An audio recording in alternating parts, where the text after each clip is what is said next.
बिना तहकीक किए हुए कफा बिल मर्इ कज़िबन अन युहद्दिस बिकुल्लि मा समिया।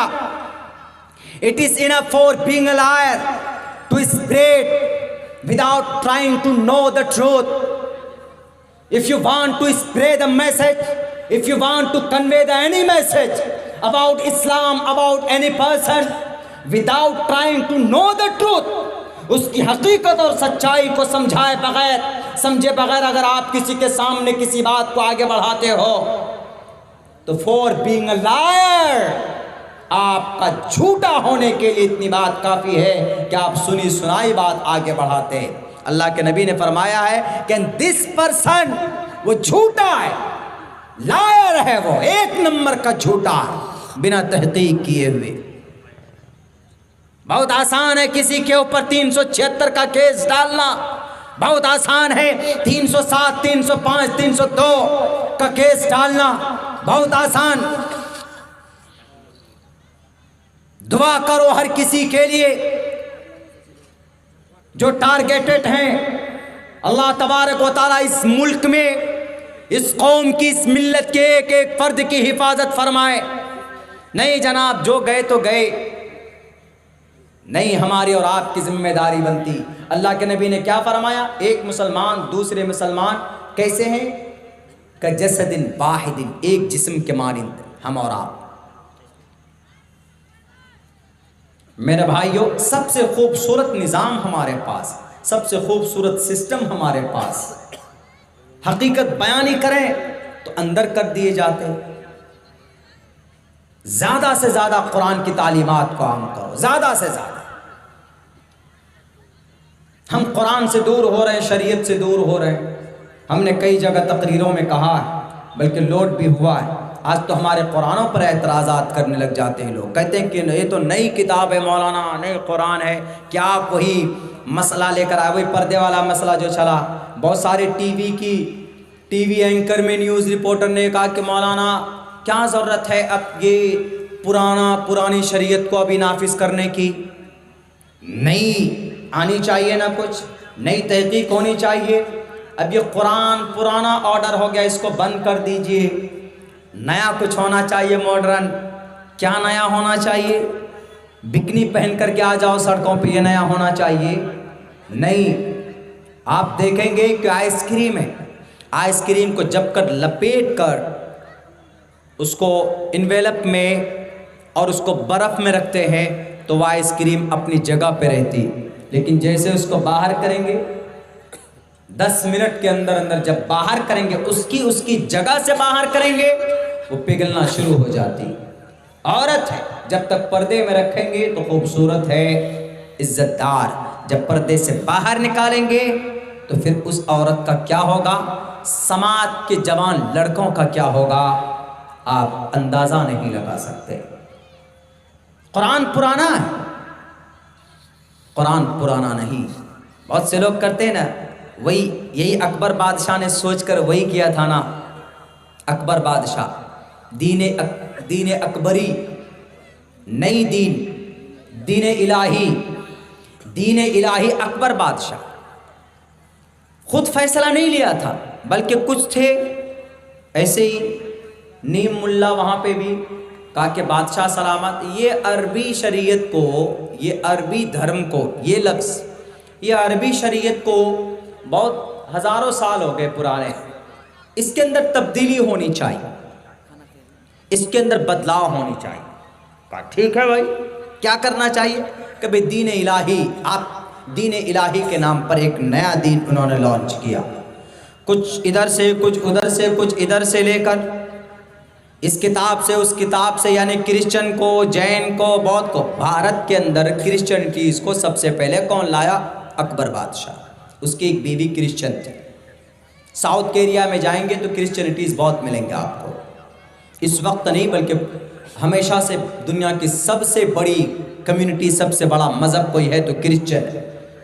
सबको मिला करके एक जगह खिचड़ी बनाने की कोशिश की और उन्होंने कहा कि ये दीन इलाही है। लेकिन उस वक्त कुर्बान जाइए, उस वक्त एक बड़े आलिम दीन, उस वक्त एक बड़े अल्लाह वाले, उस वक्त एक बड़े औलिया अल्लाह, उस वक्त एक बड़ा मुजाहिद हमें पता होना चाहिए कि भाई कैसे हर ज़माने के अंदर अल्लाह तबारक व तआला भेजता है। अल्लाह तबारक व तआला अपनी शरीयत की हिफाजत के लिए भेजा है। अल्लाह तबारक व तआला इमाम अहमद इब्न हम्बल के ज़माने में कुरान को गलत अक़ीदे से गलत तरीक़े पर पेश किया तो अहमद इब्न हम्बल एक बहुत बड़े इमाम गुज़रे, एक बहुत बड़े बल्कि ये कहिए कि आलिम दीन गुज़रे। अहमद इब्न हम्बल ने यूँ कहा कि बादशाह उस वक्त अब्बासी सल्तनत का पूरा डंका बजता था। उन्होंने कहा कि मैं तुम्हारी ताकत के सामने झुकूंगा नहीं। शरीयत के, कुरान के, सुन्नत के ख़िलाफ़ तुम्हारा अक़ीदा, ये तुम कुरान को अल्लाह तबारक व तआला की मखलूक करार देते हो, खल्क़े खुदा, ये हो नहीं सकता है। उनके सामने मुकाबला किया और फिर जो सही अक़ीदा था कुरान के ताल्लुक़ से वो बिल्कुल रोज़े रोशन की तरह आया करके अहमद इब्न हम्बल ने लोगों के सामने रखा। और उसके बाद आ जाइए, एक नाम है सुहेल का, सुहेल अंसारी का, एक नाम है ज़ुल्कवैश का, बहुत जुनैद बगदादी का, एक है गज़्ज़ाली का, अल्लामा इब्न तैमिया का, इमाम नौवी का। ये वो लोग हैं जो अब्बासी सल्तनत के बाद जितने भी जुल्म फसादात हुए इस धरती के ऊपर अपनी शरीयत को बदलने की या बदनाम करने की कोशिश की गई, ये अल्लाह वाले, ये अपने वक्त के उलमाए किराम थे। अल्लामा इब्न तैमिया, इमाम नौवी रहमतुल्लाहि अलैह, ये लोग थे। इन्होंने अपनी इल्म की रोशनी में कुरान की, शरीयत की, इनको बचाने से, बल्कि यूँ कहिए कि खुर्द बुर्द होने से लोगों के सामने जो सही कॉन्सेप्ट है, सही अक़ीदा है, लोगों के सामने पेश किया। बिल्कुल सेम उसी मेथड पर हमारे इस मुल्क में जब आया था अकबर बादशाह, तो अकबर बादशाह था मुसलमान लेकिन थोड़ा ज़्यादा सेक्युलर था। उन्होंने दीन इलाही के नाम पर एक नई शरीयत, एक नया कानून, एक नया संविधान बनाने की कोशिश की। उस वक्त एक बड़े आलिम दीन शेख मुजद्दिद अल-फ़सानी, उन्होंने मुकाबला किया उनका और उनको कहा कि अकबर बादशाह, तुम बादशाह हो, तुम कुर्सी इक़्तिदार पर बैठो और तुम कुर्सी के बादशाह हो, तुम कुरान के बादशाह नहीं हो सकते।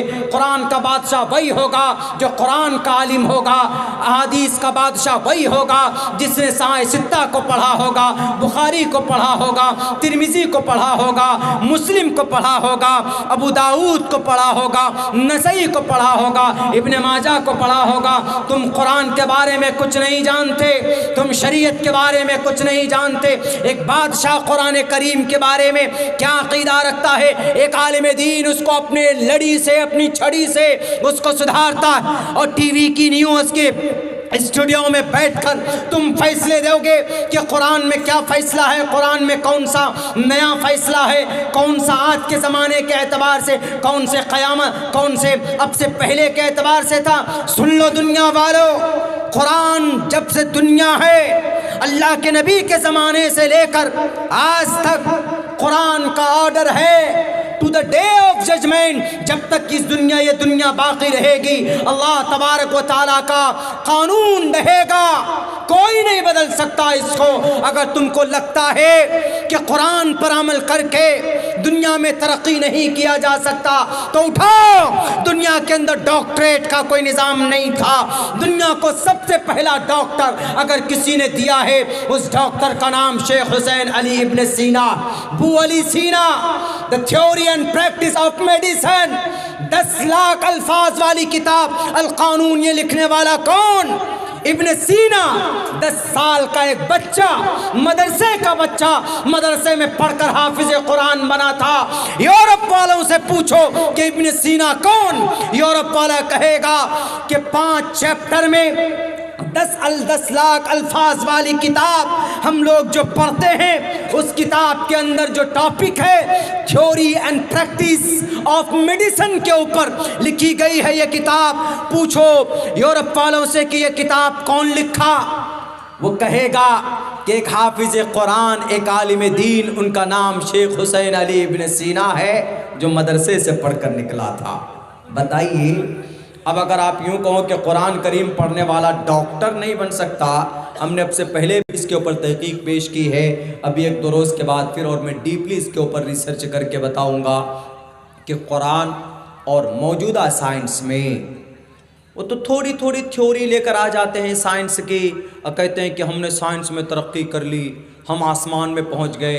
तुम्हारे कुरान पढ़ते रहेंगे तो तुम्हारे मौलाना लोग कैसे आसमान में जा सकेंगे? तो कुरान पढ़ रहे हो। अरे कुरान करीम ने ही मेथड और रास्ता बताया आसमान में जाने का। आसमान में क्या, चांद में चले गए तो उछल रहे 3 फीट। अल्लाह के नबी अलैहिस्सलातु वस्सलाम सुब्हानल्लज़ी असरा बिअब्दिही लैलन मिनल मस्जिदिल हराम इलल मस्जिदिल अक़सा अल्लज़ी बारकना हौलहु लिनुरियहु मिन आयातिना। बुर्राक के ज़रिए से उस सफ़र का वाक़या क्यों नहीं पेश करते? उस वक्त तो तुम्हारा कोई आया ही नहीं था, वजूद भी नहीं था। और यूँ ही नहीं, अगर अभी चला जाए चंद्रमा में तो कई महीने लग जाते, रॉकेट लॉन्च करते, कई करोड़ रुपए खर्च होते। वहाँ तो प्रॉफेट मोहम्मद सल्लल्लाहु अलैहि वसल्लम मिनटों सेकंडों के अंदर चले गए। कुरान साफ लफ्ज़ों में बयान करता है आप अलैहिस्सलातु वस्सलाम गए। अब बताओ कैसे गए?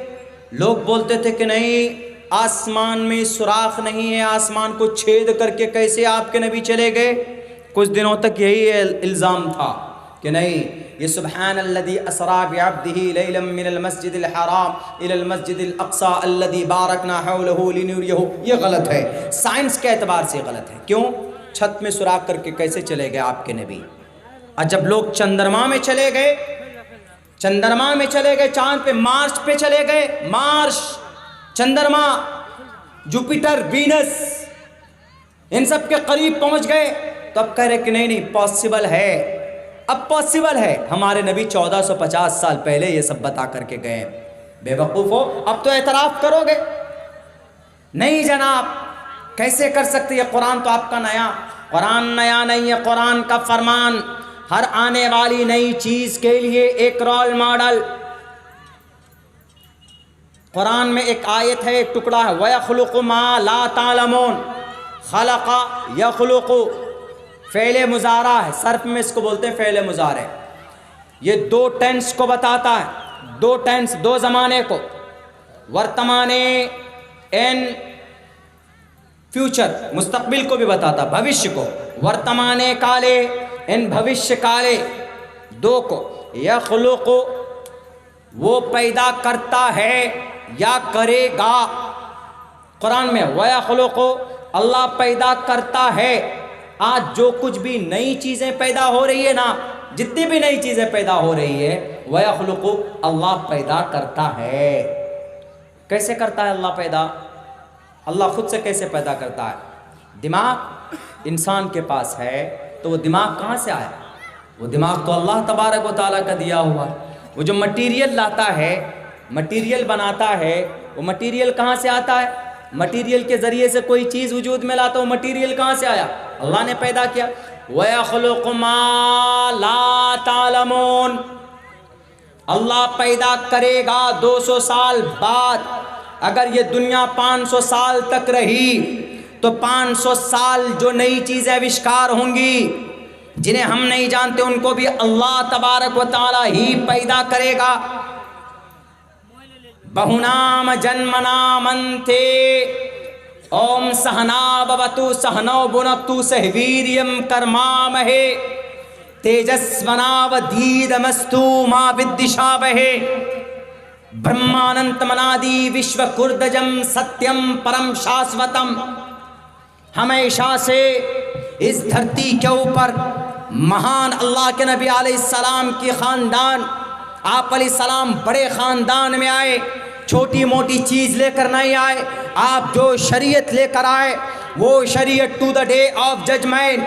ब्रह्मानंतमनादि विश्वकुर्दजम, अल्लाह के नबी अलैहिस्सलाम ने एक मौके पर फरमाया था, ए फातिमा डरो मत, ए फातिमा घबराओ मत, जिस शरीयत को, जिस कुरान को मैं लेकर आया हूँ, दुनिया के एक एक घर तक इसका कलिमा और इसकी आवाज़ पहुँचेगी और इसकी अच्छाई को पहुँचाकर अल्लाह तबारक व तआला पहुँचाएगा ज़रूर।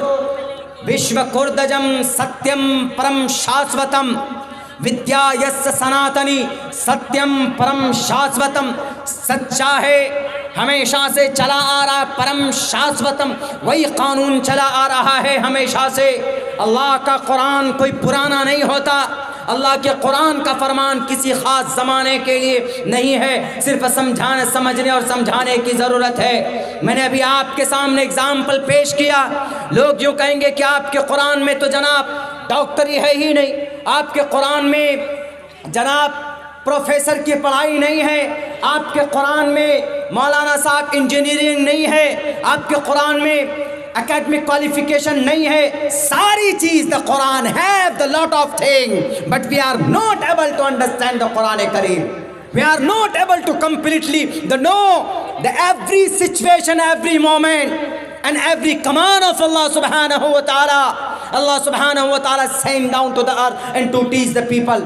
And the Prophet Muhammad sallallahu alaihi wasallam mentioned in the Holy Quran, ये मत समझना कि मदरसे में पढ़ने वाला सिर्फ अरबी जानता है, सिर्फ जनाब उर्दू जानता है। मदरसे का पढ़ा लिखा संस्कृत भी पढ़कर सुना सकता, मदरसे का पढ़ा लिखा अंग्रेजी में तकरीर करके सुना सकता। मैं एक तालिब इल्म हूँ, I am a student, I am a former student of madrasa. I have spent and 14 years completely in madrasa, in the various madrasa, and I completed my Fazila course from Darul Deoband. When I went to Bangalore, I decided to complete my graduation and diploma course in English language, and I completed my comparative studies in Bangalore, from Bangalore. ऐसा नहीं है कि मदरसे का पढ़ा लिखा एक टोपी और दाढ़ी वाला अंग्रेजी नहीं पढ़ सकता, अंग्रेजी नहीं बोल सकता। अंग्रेजी बोलना कोई क्या मॉडर्न की अलामत है कि अगर कोई अंग्रेजी बोलता है तो नहीं जनाब यही बड़ा आदमी आ गया। अंग्रेज लैंग्वेज अंग्रेजी हो, अरबी हो, सारी लैंग्वेज किन की पैदा की हुई? अल्लाह तबारक व तआला की पैदा की हुई सारी लैंग्वेज। आज कोई अंग्रेजी बोले तो वाह क्या मौलाना आदमी अंग्रेजी बोलता। अभी की बात कौन सी? मैं बता रहा हूँ आपको, यही आप ही के प्रोग्राम के लिए अब्दुल बारी साहब बहुत परेशान थे। हमारा प्रोग्राम 16 को बिजनौर में था और 17 को हमको मुरादाबाद से राजधानी पकड़ के यहाँ पहुँचना था, लेकिन इत्तेफाक से मेरे 2 प्रोग्राम अचानक कैंसिल कर दिए गए उत्तर प्रदेश में। अचानक जिस दिन प्रोग्राम था उसी दिन। क्यों?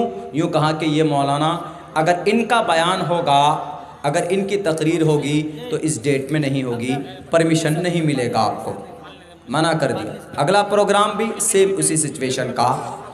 तो हम आज पहुंचने के बजाय एक दिन का तत्काल टिकट निकाल करके हम पहुंचे। तो हमारा सीट नंबर था 22 नंबर सीट था हमारा। तो जैसे ही बैठे ट्रेन में तो गार्ड हमको बोलता है कि मौलाना आप क्यों घुसे मौलाना इसमें, आपको पता है कि राजधानी है। हमने कहा कि राजधानी ट्रेन ही है ना, बुर्राक तो नहीं है कोई। तो बोलता आपकी सीट नंबर क्या है? हमने कहा माई बर्थ नंबर इज 22। हमने ऐसे बताया माई बर्थ नंबर इज 22। सही प्रोनाउंसिएशन अंग्रेज लोग ऐसे बोलते हैं, आधे चबा के बोलते हैं, आधे वो बोलते हैं।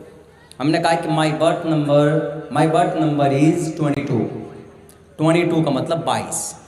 एक होता 22 पूरे बोलते हैं, लेकिन जब अंग्रेज़ी में आप अमेरिकन एक्सेंट वॉइस में बोलेंगे या ब्रिटिश इंग्लिश में बोलेंगे तो चबा चबा के बोलते हैं।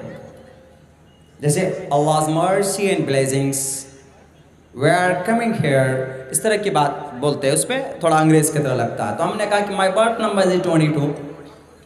वो बोला कौन सा कोच? हमने कहा कि कम बहुत कोच समझ में आ रहा। हमने कहा कि मेरा बर्थ नंबर 22 है, मैंने ये बोला। महसूस तो हुआ होगा उसको कि हमने सोचा था कि मौलाना लोग राजधानी में नहीं आ सकते। अरे कौम के इतने अच्छे लोग हैं कि राजधानी में नहीं, आज यहाँ जलसा कल वहाँ जलसा। शेख मोहतरम आपको पहुँचना है कहाँ? महाराष्ट्र पहुँचना है। कैसे आना है? आप फ्लाइट से आइए, आपकी तकरीर होगी, आपके कुरान हदीस की यहाँ बात होगी, हम आपकी फ़्लाइट का खर्च बर्दाश्त करेंगे। करते हैं वो मौलाना समझ करके हमको हल्के में लिए, या किसी को भी कि मौलाना अंग्रेजी नहीं बोलते, इसीलिए हमने उनको कहा कि my birth number is 22, let's go there, मुझे जाने दो वहाँ पे। जब 22 में हम आ गए, बैठ गए, तो राजधानी में पानी नाश्ता सब चीज़ देते हैं, प्रोवाइड की जाती। गए तो बोला सॉरी सर, आपका सीट नंबर यही है। हमने कहा कि यस यही मेरा नंबर है। आखिर में बेचारा वो सलाम भी किया, बोला हमारा खुशीनामा दीजिए कुछ, फिर हमने उसको कुछ पैसे वगैरह दिए। तो ये है कॉन्सेप्ट बना हुआ।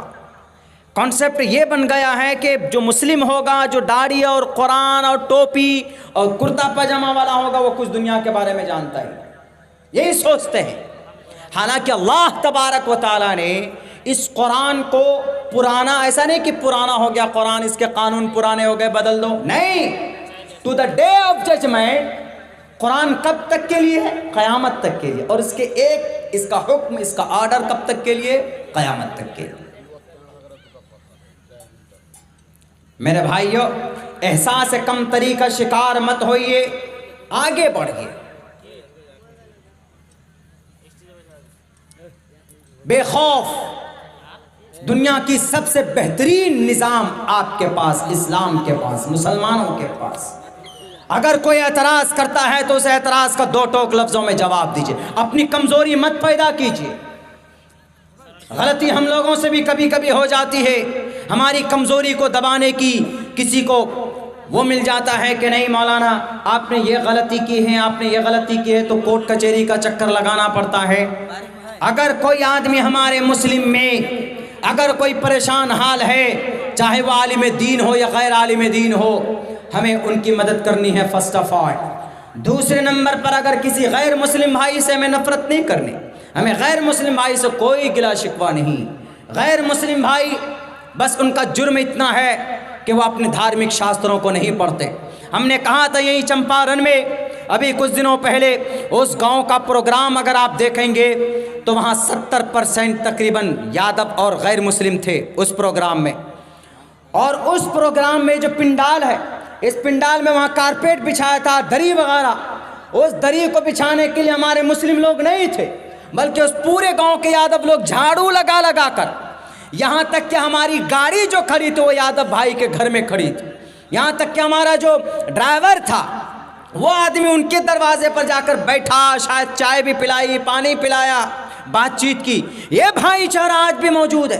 चंपारण बहुत दूर नहीं है, मगरिबी चंपारण बगहा के अंदर एक प्रोग्राम था, अभी 10 तारीख के बाद मैं कर रहा, उनमें हम में कोई दिक्कत नहीं।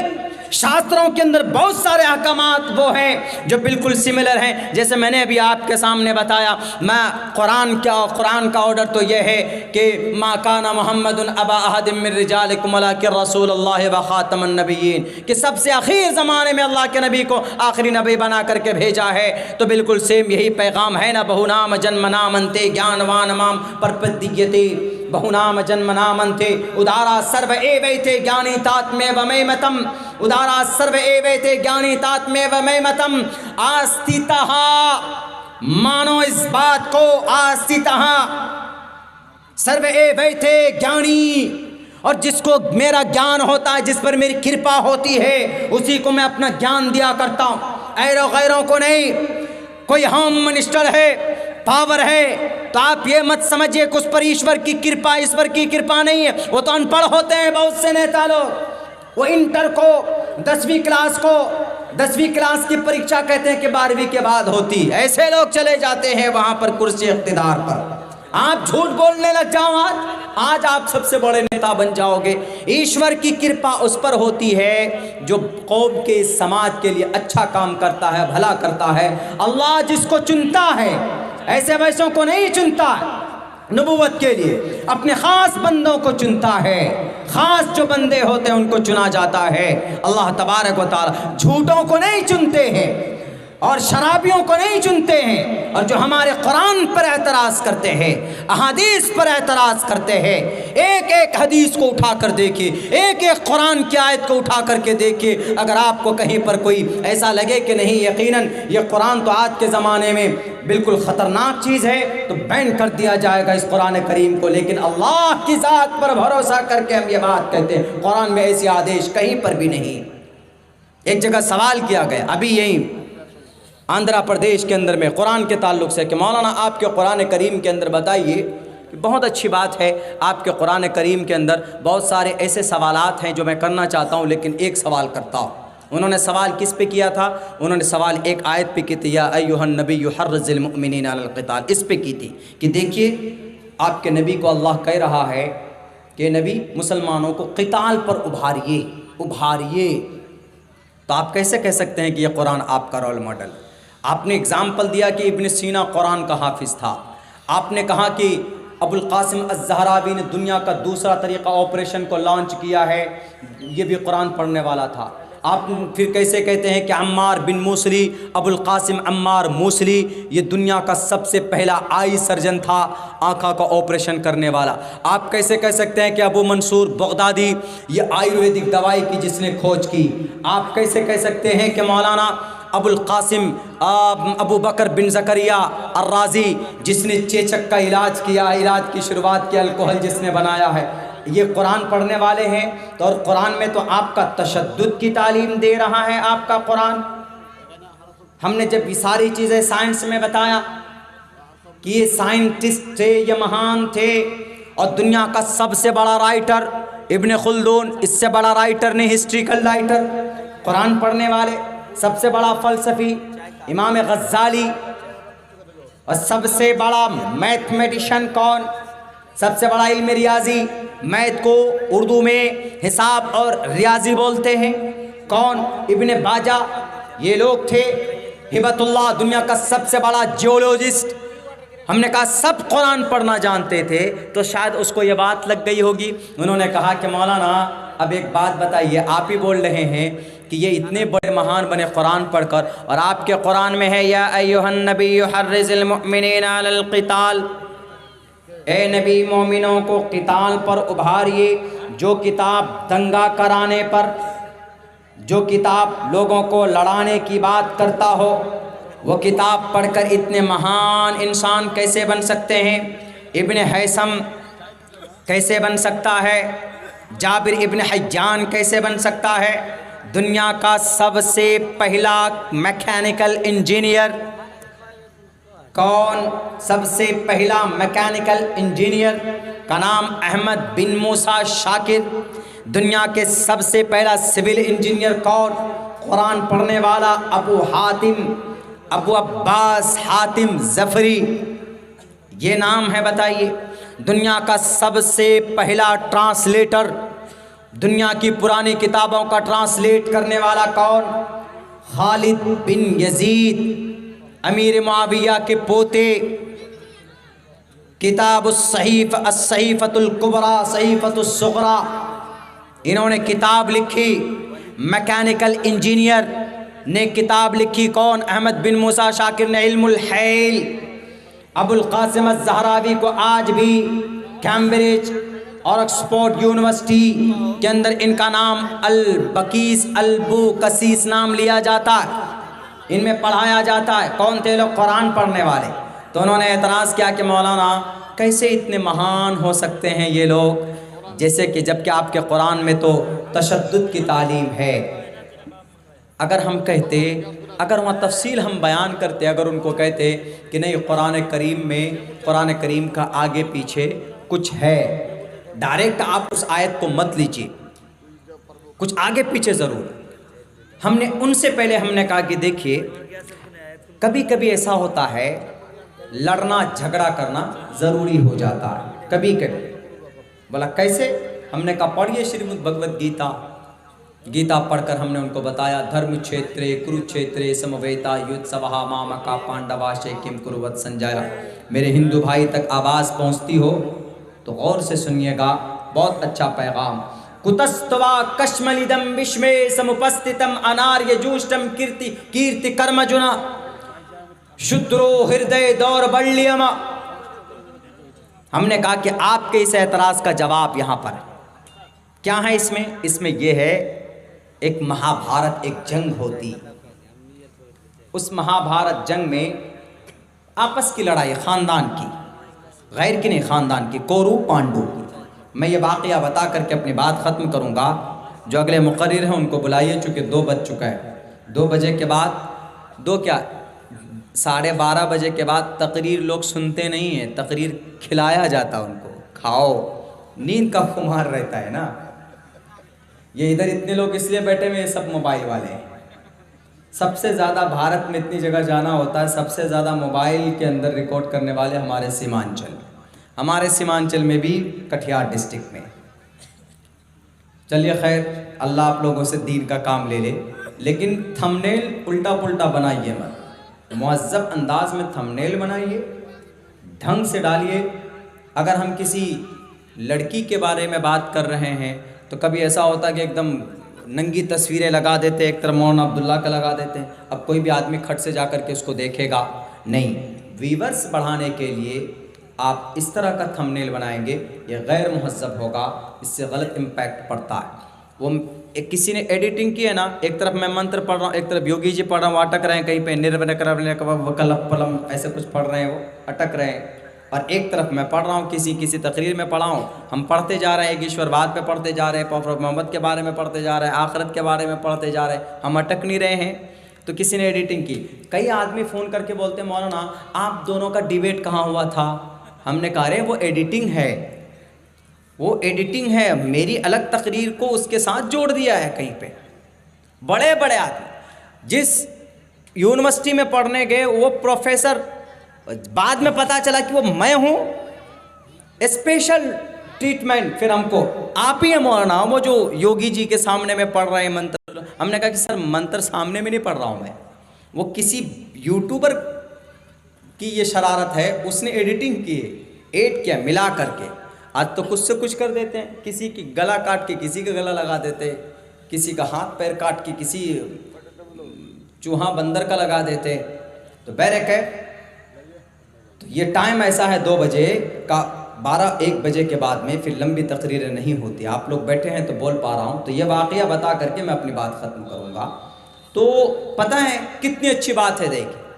तो हमने उनको कहा, हमने कहा कि आप या अय्युहन नबी युहर्रिज़िल मुअमिनीना अलल क़िताल, ए नबी मुसलमानों को कत्ल करने पर उभारिए।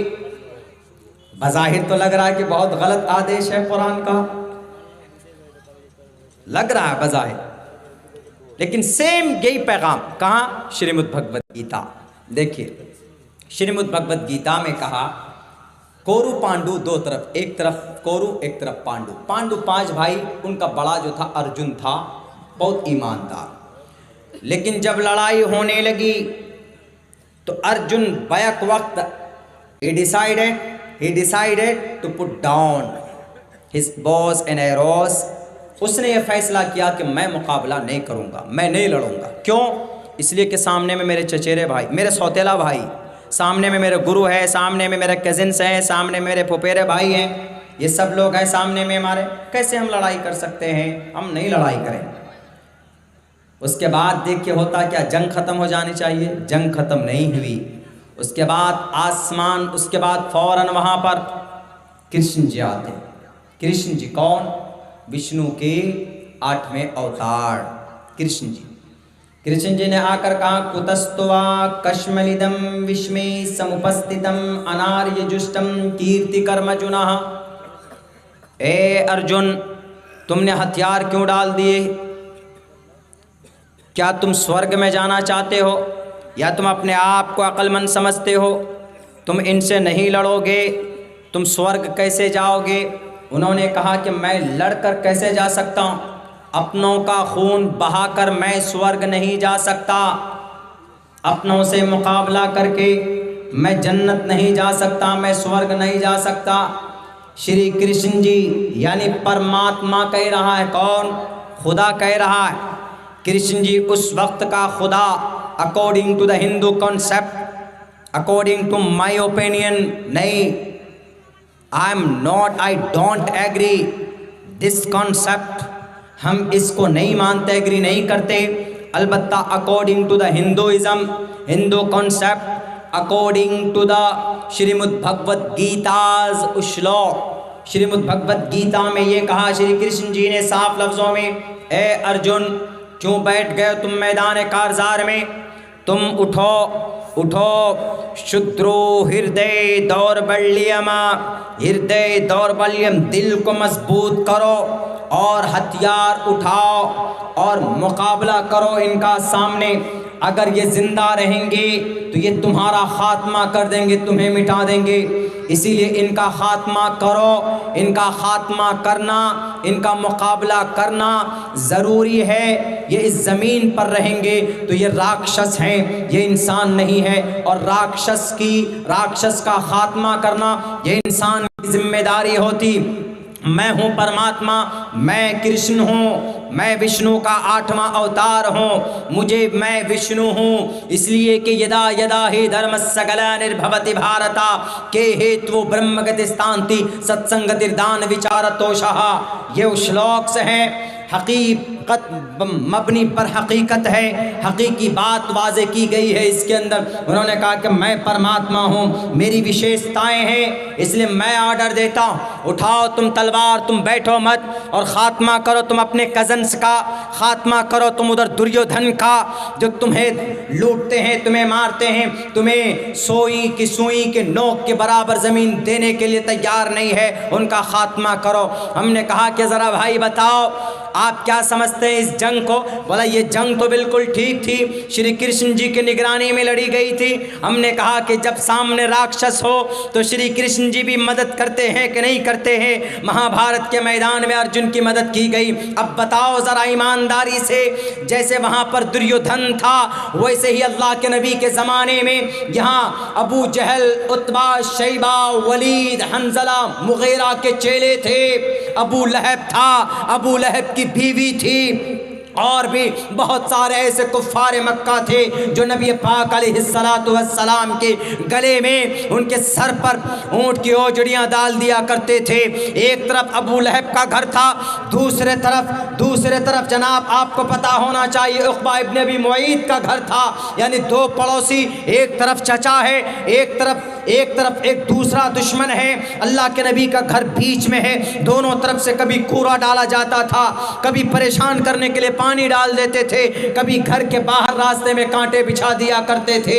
अब बताओ उनको बर्दाश्त किया आप अलैहिस्सलातु वस्सलाम ने, आपने 13 साल तक उनके जुल्म सितम को बर्दाश्त किया है। जब आप मक्का गए, जब वहाँ पर दुर्योधन के खात्मे के लिए, उनके राक्षसों के खात्मे के लिए जब कृष्ण जी अर्जुन को कह सकता है कि शुद्रो हृदय दौर्बल्यम, उठाओ तीर और तलवार और इन जालिमों का खात्मा करो, तो अल्लाह के नबी उक़बा, शैबा, वलीद, हंज़ला, मुगीरा, जिन्होंने खून को चूस लिया था, जिन्होंने तड़पा कर मारा था, खब्बाब को मारा था, ज़ुबैर की आंखें निकाली थी, हज़रत बशीर इब्न जिंदल को घसीटा था। अब बताओ जो जुर्म दुर्योधन का नहीं था, उससे बड़ा जुर्म कुफ़ार मक्का का था, मुशरिकीन मक्का का था। जब वहाँ पर महाभारत कायम करना जायज़ है तो यहाँ पर भी नबी पाक अलैहिस्सलाम का उन दहदियों के खिलाफ, उन जालिमों के खिलाफ, उन तशद्दुद परस्तों के खिलाफ अल्लाह अगर कहता है कि उठो नबी अपने मुसलमानों को क़िताल पर उभारो, जैसे महाभारत वहाँ जायज़ तो ऐसे यहाँ पर भी जंग जायज़ है। तब उसके बाद समझ में आई, हमने कहा बिल्कुल सेम यही मसला पेश आया था अब से 1450 साल पहले। उस वक्त की आयत, मुआदा हो जाता था, अल्लाह के नबी गए मदीना और यूँ कहा कि कोई लड़ाई नहीं होगी, हम आपको सपोर्ट करेंगे, आप हमको सपोर्ट कीजिए। मतलब मुआशराती मामलात में बैठकर, लेकिन अंदर अंदर यहूदी लोग कुफ़ार मक्का से मिल गए थे। कुफ़ार मक्का ने यूँ कहा तुम हमें साथ दो, हम मोहम्मद का ख़ात्मा कर देंगे, ख़त्म ही हो जाएगा इस्लाम का मसला। तब जब अल्लाह के नबी को पता चली कि कौन बदअहदी कर रहा है, आप अलैहिस्सलातु वस्सलाम तब खड़े होते थे। क्यों? तुम गठबंधन के ख़िलाफ़ गए, जब गठबंधन के कोई खिलाफ जाता है तो सरकारें गिर जाती है। वहाँ गठबंधन होता, अलायंस, हम एक दूसरे की हिमायती हैं, कोई खिलाफ नहीं जाएगा, लेकिन कोई जाएगा उसकी गर्दन मार दी जाएगी। वो निज़ाम व सिस्टम ऐसा था। तो बहरकैफ मेरे भाइयों, मेरे साथियों, हम दुआ करें हमारे उन अकाबिर उलमाए किराम के लिए